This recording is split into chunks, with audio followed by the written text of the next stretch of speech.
हिमाचल प्रदेश के बैजनाथ में रहने वाले आध्यात्मिक गुरु स्वामी रामशंकर डिजिटल बाबा ने 118 दिन में संपन्न किया नर्मदा परिक्रमा। परिक्रमा पूर्ण कर बैजनाथ स्थित अपनी कुटिया पहुंचकर डिजिटल बाबा ने किया कन्या पूजन का आयोजन किए, जिसमें आसपास की 51 से अधिक कन्याएं शामिल हुई, जिनका विधि विधान से डिजिटल बाबा ने पूजन हुआ। इस अवसर पर बैजनाथवासी डिजिटल बाबा को माला पहनाकर उन्हें परिक्रमा पूर्ण करने हेतु बधाई दिए। आप सबको ज्ञात हो कि सनातन धर्म में नर्मदा परिक्रमा का साधक के जीवन में साधना व आध्यात्मिक उन्नति हेतु बहुत महत्वपूर्ण स्थान है। नर्मदा नदी के दोनों किनारे की कुल 3600 किलोमीटर की दूरी डिजिटल बाबा ने पैदल चलकर पूरी किया। 4 नवंबर 2022 को देव उठनी एकादशी के दिन ओमकारेश्वर से मां नर्मदा की परिक्रमा आरंभ कर लगातार 118 दिन चलकर 1 मार्च 2023 को ओमकारेश्वर पहुंचकर विधि विधान से पूजन के उपरांत परिक्रमा संपन्न किए। संभव है आपको अजीब लग रहा हो कि 3600 किलोमीटर पैदल चलकर ऐसी परिक्रमा कोई क्यों करता होगा, वो भी आज के दौर में जब यातायात की समुचित व्यवस्था उपलब्ध है। इसका उत्तर देते हुए डिजिटल बाबा कहते हैं कि नर्मदा परिक्रमा के अंतर्गत हम अधिकतर समय नर्मदा नदी के किनारे चलते हैं। मन के भीतर भगवान अपने इष्ट का सुमिरन, कीर्तन, गुणगान करते रहते हैं। रुक रुक कर नदी के किनारे ध्यान करते हैं। इस परिक्रमा में हमें एक तरफ एकदम एकांत मिलता है, वही अलग अलग पड़ाव पर अनेक संत महात्मा, त्यागी तपस्वी जन का संग, सत्संग, ज्ञान विज्ञान सुनने जानने को प्राप्त होता रहता है। डिजिटल बाबा ने बताया कि संपूर्ण भारतवर्ष में सनातन धर्म के पालन करने वाले लोग छोटी बड़ी परिक्रमा अपने पूजा पाठ, मंदिर, तीर्थ, दर्शन, साधना के दौरान करते रहते हैं, पर नर्मदा परिक्रमा एकमात्र ऐसी परिक्रमा है जो दुर्गम एवं बेहद दीर्घ है।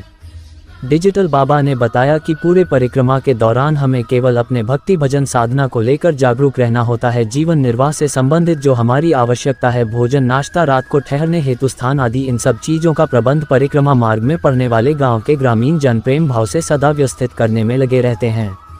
ये भी सच है कि इस कार्य हेतु उन्हें किसी प्रकार का सरकारी सहयोग नहीं प्राप्त होता। वे आपस में मिलकर सब संसाधन अपने पास से इकट्ठा कर परिक्रमा करने वाले साधक की सेवा में लगे रहते हैं।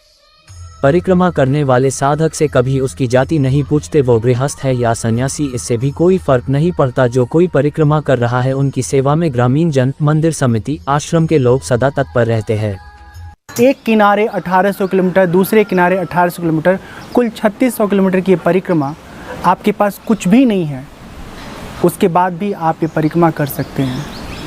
रास्ते में गाँव के लोग, नर्मदा मैया के किनारे बसे लोग समय समय पर आपकी ज़रूरतें पूरी करते रहते हैं। जब हम परिक्रमा में निकलते हैं तो अपने साथ रहते हैं, खुद को जानते हैं, खुद को समझते हैं। ढेर सारे संत महात्माओं से मिलते हैं, उनको जानते हैं, उनको सुनते हैं, उनके जीवन का जो अनुभव है वो हमें प्राप्त होता है। मैं सच बताऊं, ज़िंदगी में एक बार नर्मदा परिक्रमा ज़रूर करना चाहिए। मैं बहुत सौभाग्यशाली हूँ कि मेरे शरीर में ऊर्जा भी है, सामर्थ्य भी, और सबसे बड़ी बात, इन सब के होने पर भी यदि हरि कृपा न हो, नर्मदा मैया की कृपा न हो, तो ये परिक्रमा अत्यंत दुर्गम आज भी है। ऊंचे नीचे पहाड़ों से होकर, कच्चे पक्के सड़कों से होते हुए कुल 3600 किलोमीटर की परिक्रमा 118 दिन में हमने पूरा किया। ओमकारेश्वर से हमने परिक्रमा शुरू किया था 4 नवंबर को। ओमकारेश्वर में 1 मार्च को हमने परिक्रमा अपना पूर्ण करके जीवन में ऐसा अनुभव कर रहा हूँ कि बाहर की चकाचौंध में उलझ करके हमको ज़िंदगी का कुछ भी नहीं हासिल होने वाला है। ज़रूरी ये है कि हम खुद को जानें, समझें, अपने साथ जुड़े रहें और अपने इस जीवन को भक्ति में, अपने मुक्ति में लगा करके सार्थक करें।